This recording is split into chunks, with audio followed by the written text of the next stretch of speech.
গরমে একদম অস্থির হয়ে গেছে।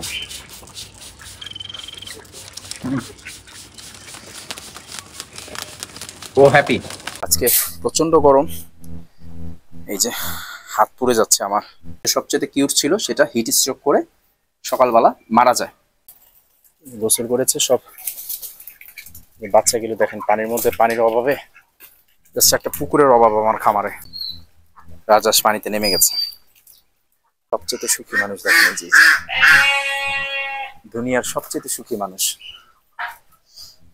দুই কারল মারামারি করে শিং একটা আরেকটা শিং ভেঙে ফেলছে। পারে এই সরি সরি সরি, খেয়াল করিনি। যারা বলেন যে গরু আর ছাগল গাছে মুখ দিলে গাছ হয় না, এই গাছটা আমি তাদেরকে দেখাচ্ছি। আসসালামু আলাইকুম, সবাই কেমন আছেন? গত 2 দিন 3 দিন টানা বৃষ্টিতে খামারে ঠিক মতো পশু পাখিদের খাবার দেওয়া যাচ্ছিল না, খামারের কোনো টেক কেয়ার করা যাচ্ছিল না।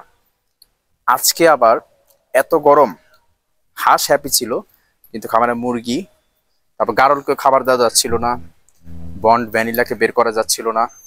তারপরে এই যে আমরা যে এই যে এই যে যে ওয়াইল্ড বার্ডটা, এটাকে বের করতে পারছিলাম না। আজকে আবার যেটা প্রবলেম হয়েছে, খামারে এত গরম, এত গরম, গারলগুলো অস্থির হয়ে যাচ্ছে। আর আমি তো লিটারেলি ঘামতেছি। তারপর হচ্ছে হাঁসগুলো অস্থির হয়ে আছে। ওদিক দিয়ে বন্ড ভ্যানিলাকে একটু পর পর পানি দেওয়া হচ্ছে। আর এই যে দেখেন, ও তো হাঁপাচ্ছে। গরম বেশি হলে যে হাঁপাচ্ছে। গরম বেশি হলেও কিন্তু পশু পাখি তেমন কিছু একটা খেতে চায় না, যে হালকা হালকা খাচ্ছে। দেখেন এর নখের অবস্থা কি, এত ধারালো। এই যে আমি জাস্ট এখানে ফিঙ্গারে রেখেছি, আমার এই যে আঙ্গুল বসে যাচ্ছে, যার কারণে এটাকে আমি হাতে নিতে চাই না।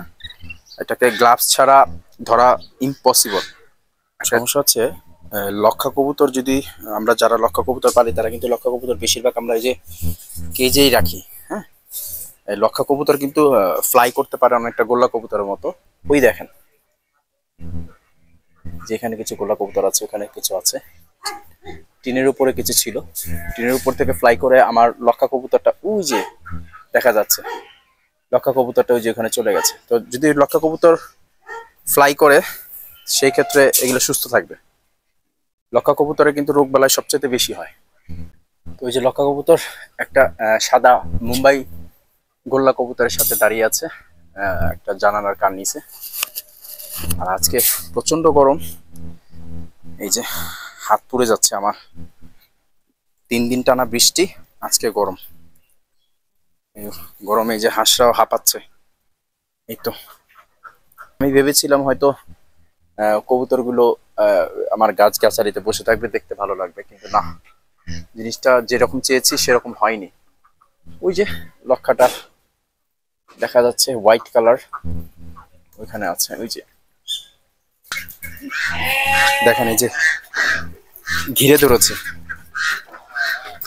কিভাবে ঘিরে ধরেছে। কারণ হচ্ছে স্বাভাবিক হাঁস মুরগি এগুলো আমার থাক, কিন্তু যে পালে তার প্রতি দেখেন, তার প্রতি ভালোবাসাটা কি দেখেন। আমি কিন্তু সামনে গেলে ভয় পাবে, আমি সামনে গেলে ভয় পাই, অথবা মাঝে মধ্যে তো রাজহাঁস এমন হয়েছে যে আমার কামড়ও দিয়েছে। হ্যাঁ, তো উনাকে ভয় পায় না, কিন্তু উনি এক ডাক দিলে সব কাছে চলে আসে। আর এই যে খাবার নিয়ে আসা হয়েছে, এই যে এটা হচ্ছে গমের ভুসি কুড়া, তারপর হচ্ছে কবুতরের খাবার, আমাদের গিনিপিগের খাবার, খরগোশের খাবার, এগুলো সব এই যে বস্তা ভরে নিয়ে আসতে হয়। এটা বেশি হলে 3 থেকে 4 দিন যায়, এর বেশি যায় না। এই যে খাবার বস্তা খোলা হয়েছে, হাঁসটা সব সামনে চলে আসছে। এরা আজকে অনেক গরম, এদেরকে ওই পানির পটটা চেঞ্জ করে দিতে হবে। আর এই যে এখনো এই যে মোটামুটি ভালোই হয়েছে সাইজ। এগুলো পাখিরা খাক, এগুলো আমার এখানে মুরগিরাও কিন্তু ফল টল খায় কিন্তু অনেক সময়। আর এই দিক দিয়ে যে এই বছর ভেবেছিলাম যে আতাফল গাছে আতাফল হয়তো হবে, কিন্তু এই বছরও পেলাম না এটা, এ থেকে ফল এই বছর আসেনি। কারণ হচ্ছে হয়তো যেহেতু এটা কলবের গাছ না, হয়তো আরো 1 বছর লাগবে। কলবের গাছ হলে কি হয়, খুব তাড়াতাড়ি ফলন ধরে। আর ওই যে আমরা গাছে আমরা ধরেছে, এই তো।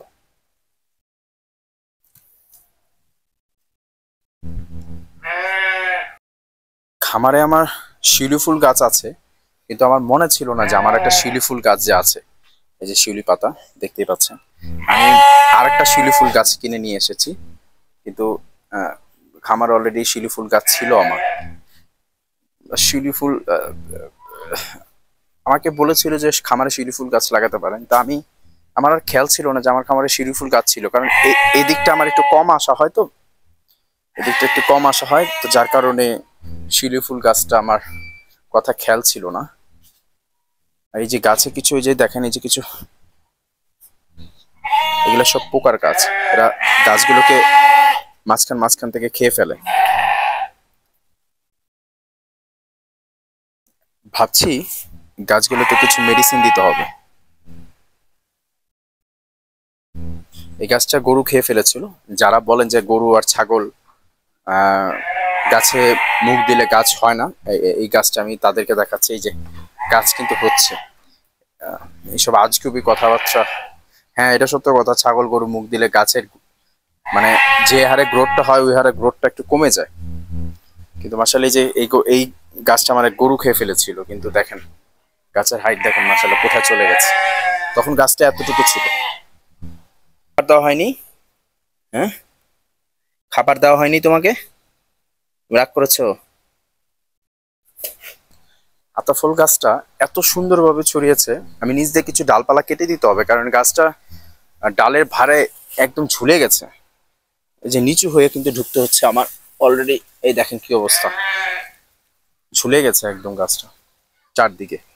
চারদিক ছড়িয়ে আছে। গাছটা গ্রোথ সুন্দর হয়েছে।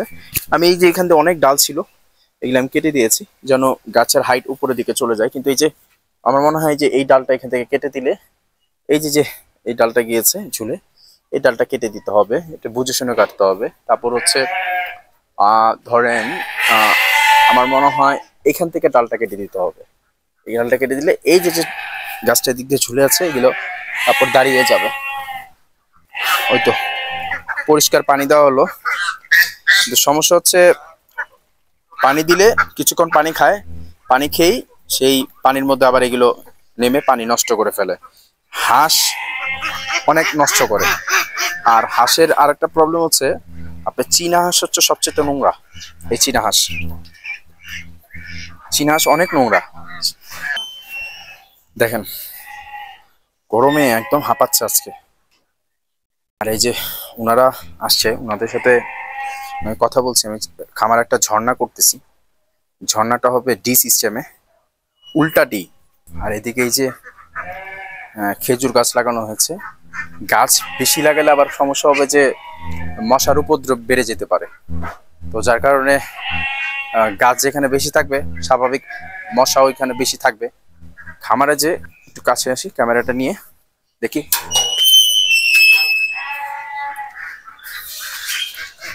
আজকে এত গরম পড়েছে সকালবেলা, আমার যে এখানে যে বাচ্চাগুলো হয়েছে, এই যে এটার যে হোয়াইট আর ব্ল্যাকটা যেটা ছিল, যেটা সবচেয়ে কিউট ছিল, সেটা হিট স্ট্রোক করে সকালবেলা মারা যায়। তো খরগোশের সবচেয়ে বড় প্রবলেম হচ্ছে খরগোশ কিন্তু হিট স্ট্রোক করে গরমে। আর এদেরকে আজকে স্প্রে করে দেওয়া হবে। গারলগুলোকে আগে রুমে গোসল করানো হবে, তারপর গারলগুলোকে ঘাস খাওয়ানোর জন্য নিয়ে যাওয়া হবে। গরমে একদম অস্থির হয়ে গেছে।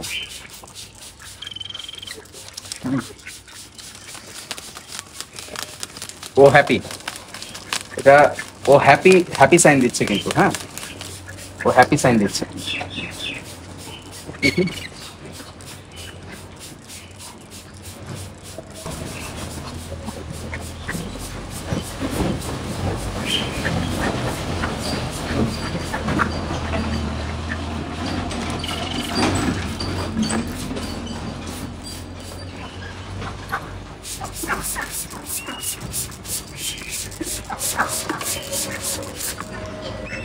So finish. It means you're happy. Spray করে দিই খরচগুলোকে।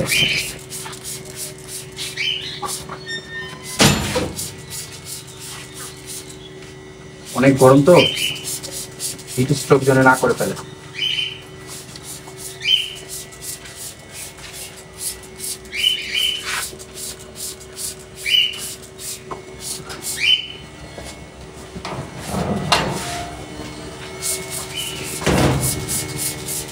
বেশি করানো যাবে না, হালকা করলে যথেষ্ট। বেশি করলে প্রবলেম আছে, বেশি করলে আবার দেখা যাচ্ছে ঠান্ডা লেগে যেতে পারে, তখন দেখা যাবে উল্টো রিয়াকশন হবে।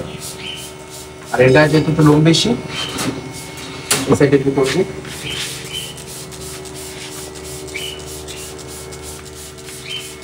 এর মধ্যে দুইটা গারল কি করেছে দেখাই আসেন।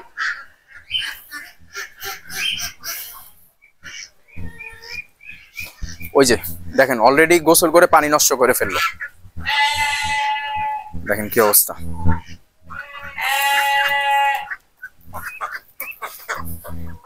পানি দিলেই পানির মধ্যে এরকম গোসল করে পানি নষ্ট করে ফেলে। দিনের মধ্যে 4 থেকে 5 বার পানি চেঞ্জ করতে হয়। আর ইটস টু হেভি, যার কারণে দেখেন লাড়ানো যায় না, মানে পানি চেঞ্জ করাটা কিন্তু একটু ভেজাল। আর আপনাদের আজকে একটা জিনিস দেখায়, দুনিয়ার সবচেয়ে সুখী মানুষ দেখেন, এই যে দুনিয়ার সবচেয়ে সুখী মানুষ। তো হ্যামকে কে ঝুলে জানেন? হ্যামকে হচ্ছে যারা দুনিয়ার সবচেয়ে সুখী মানুষ, হ্যামকে ঝুললে ওই ফিলটা আসে যে হচ্ছে দুনিয়ার সবচেয়ে সুখী মানুষ। দুইটা গারল আমার একই মার ঘরে, না সরি ডিফারেন্ট মার ঘরে দুইটা ছেলে বেবি হয়েছে। দুইটা ছেলে বেবি মারামারি করে একজন আরেকজনের শিং ভেঙে ফেলছে। একজন আরেকজন শিং ভেঙে ফেলছে। শিং ভেঙে, ও গারলকে অলরেডি মনে গোসল করানো হয়েছে দেখতে পাচ্ছি। তো যেহেতু গরম ছিল, ওই দেখেন কি অবস্থা। ক্যামেরাটা আমি একটু সামনে থেকে দেখাই, আপনাদের যেতে ভয় লাগে, এটা আবার শিং টিং মানে। তো ওই যে দেখেন কি অবস্থা, দুই গারল মারামারি করে শিং একটা আরেকটা শিং ভেঙে ফেলছে। খামারের মধ্যে দুইটা পাঠা গারল পাশাপাশি থাকলে এমনটাই হয় যে ও হিট মারতে চাচ্ছে। তো এই দেখেন বন্ড আর ভ্যানিলাকে ফিশ আর রাইস দেওয়া হয়েছে, খাচ্ছে না। রিজন হচ্ছে গরম, গরমে এরা সহজে খেতে চায় না, ওরাও অস্থির হয়ে গেছে। কালকে বৃষ্টি হলো, 2টা দিন ওই যে অলরেডি মারামারি করছে। তো এখন মোটামুটি কাঁচা হলুদ দেওয়া হয়েছে একে, এই যে ওই যে ওই পাশে গারলটা কি পরিমাণ ব্লিডিং দেখেন।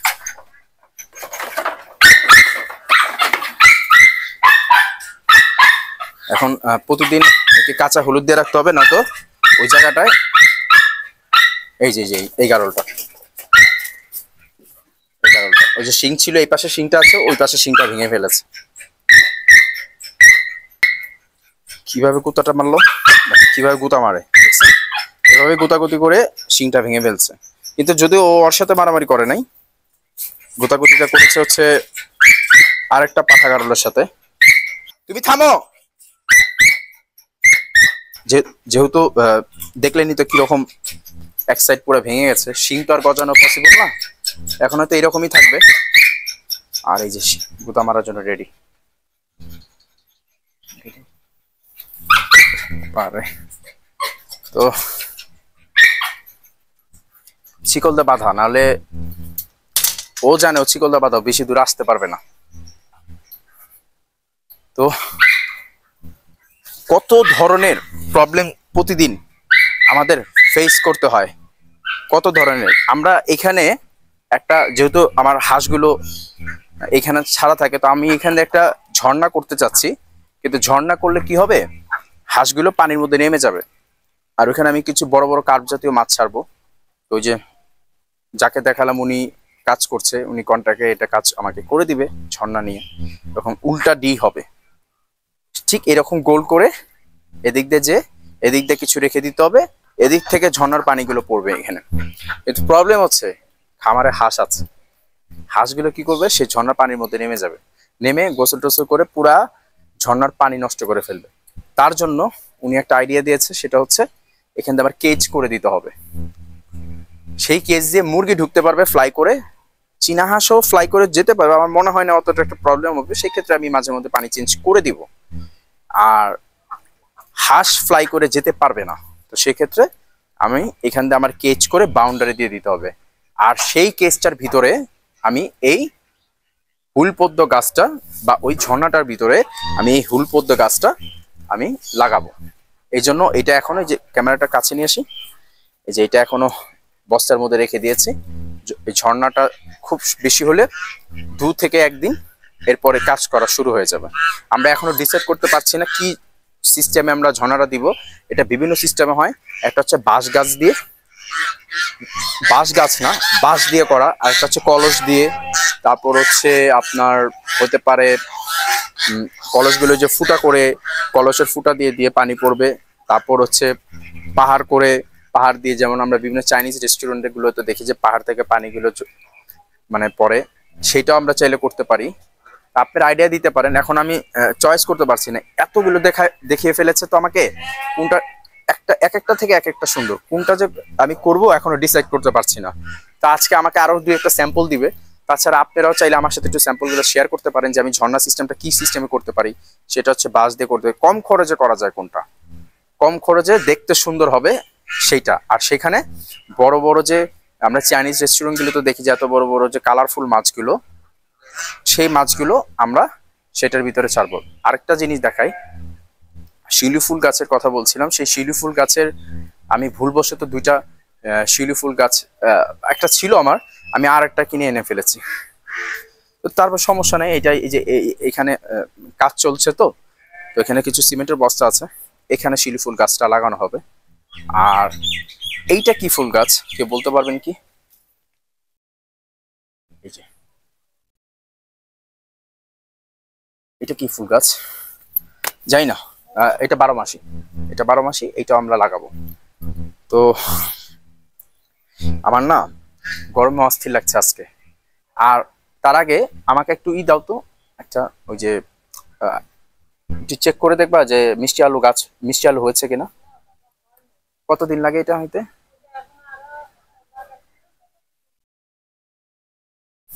ও, মিষ্টি আলু হইতে কি এতদিন সময় নেয়? আম্মু বললো হয়ে যাওয়ার কথা।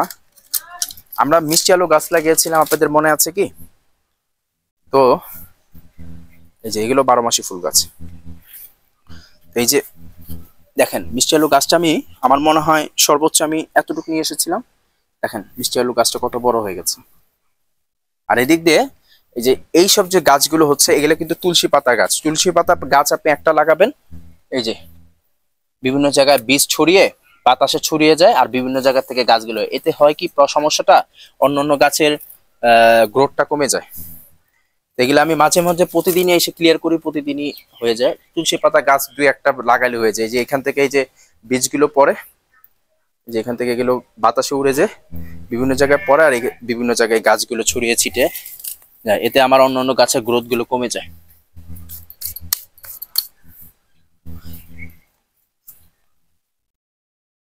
আমরা ওই ফুল গাছটা আজকে এখানে লাগাবো। ফুল গাছটা একটু নিয়ে আসো, আর নিয়ে আসো, ওই যে কোদাল নিয়ে আসো। আমরা এখানে যেহেতু আমার হাঁস গোসল করানোর মতো কোনো জায়গা নেই, তাই হাঁসগুলোকে একটু গোসল করিয়ে দিই। আজকে একটু রোদ, তো রাজহাঁসকে গোসল করি, অনেক গরম আজকে। ওরা গোসল করতে চায়, কিন্তু আসলে ভয়ে পালায়।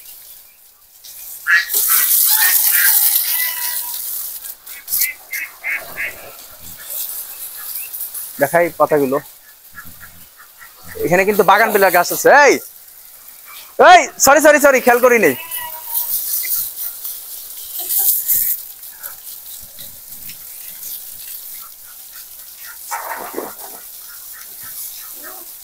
ভিজে গেছস? খেয়াল করি নেই।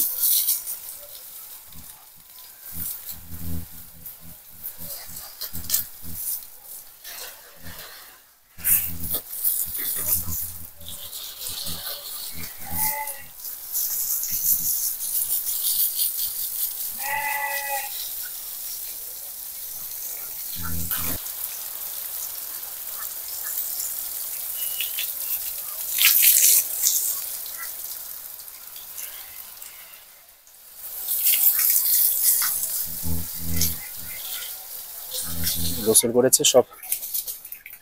বাচ্চাগুলো দেখেন পানির মধ্যে, পানির অভাবে জাস্ট একটা পুকুরের অভাব আমার খামারে। আর এই যে রাজহাঁসগুলো পানিতে নামতে যাচ্ছে, কিন্তু হাইট বেশি হওয়ার কারণে ওরা পানিতে নামতে পারছে না। এই যে দেখছেন পানির অভাবে। হাঁসের দৌড়ের সাউন্ড কিন্তু অনেক সুন্দর, pack pack pack pack pack করে দৌড় দেয়। আরেকটু আরেকটু আরেকটু, না পারছে না। শুধু একটা পুকুরের অভাব খামারে।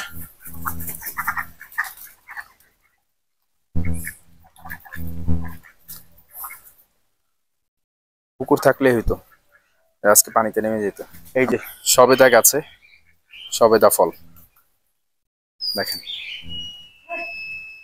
সবেদা গাছের কথা প্রায় বলেছিলেন, সবেদা গাছ খামারে লাগানো হয়েছে।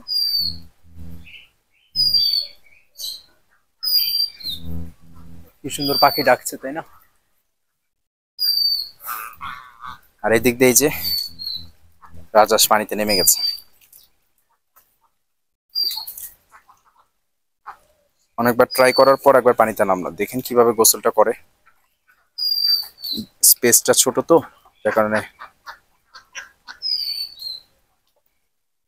আরেকটা তো ওই যে খাবারের বোলের মধ্যে আমার একটু ওই যে ফ্রেগনেন্সের প্রতি একটু দুর্বলতা। আমার রুমে, আমার ওয়াশরুমে, অফিসের বাথরুমে আমি এই যে এগুলো কিছু ব্যবহার করি। এটা হচ্ছে আগরবাতি। আগরবাতি তো বলে, আগরবাতি। তো এটার ফ্রেগনেন্সটা খুব ভালো। এটা কি কি ফ্লেভার? এটা হচ্ছে ইন্ডিয়ান স্পাইস। তো এগুলো আমি যাওয়ার সময় কি করি, রুমে ছেড়ে আমি চলে যাই বাসায়। বাসায় চলে গেলে কি, যখন আমি খাবার আবার ব্যাক করি, যখন গেটটা খোলা হয় তখন স্মেলটা থাকে আর কি। ঢুকলে হয় না যে রুমের মধ্যে ঢুকলে, রুম যেহেতু লাগানো থাকে, বিশেষ ঢুকলে রুমের মধ্যে একটা বাজে স্মেল যেন না হয়, তাই না? এটা আমি দিয়ে চলে যাই। তো এটা এখানে রেখে দিই।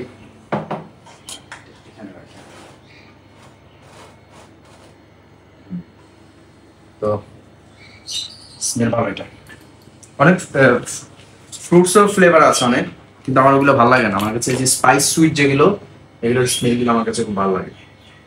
তবে যেহেতু খামারে বেশি, যেমন আজকে আসছে আমি 3 দিন পরে, তো 3 দিন যদি অফিস রুম লাগানো থাকে, সেই ক্ষেত্রে কিন্তু একটা ঢুকলেই বাজে স্মেল যেন না আসে। সেই জন্য আমি এই ফ্লেভারগুলো আসলে, এই আগরবাতিগুলো আমি সবসময় ব্যবহার করে থাকি। ও হ্যাপি। এতক্ষণ হাঁপাচ্ছিল, এখন কিন্তু কোনো সমস্যা নেই। তো আজকে তাহলে বিদায় নেই। যারা এখনো আমার ফেসবুক অথবা ইউটিউব চ্যানেল সাবস্ক্রাইব অথবা ফলো করেন নাই, তারা চাইলে ফেসবুক অথবা ইউটিউব চ্যানেল সাবস্ক্রাইব অথবা ফলো করতে পারেন আসিফ ট্রেডিং ফার্ম হাউস নামে। তো সবাই ভালো থাকবেন। আল্লাহ হাফেজ। আসসালামু আলাইকুম। টাটা।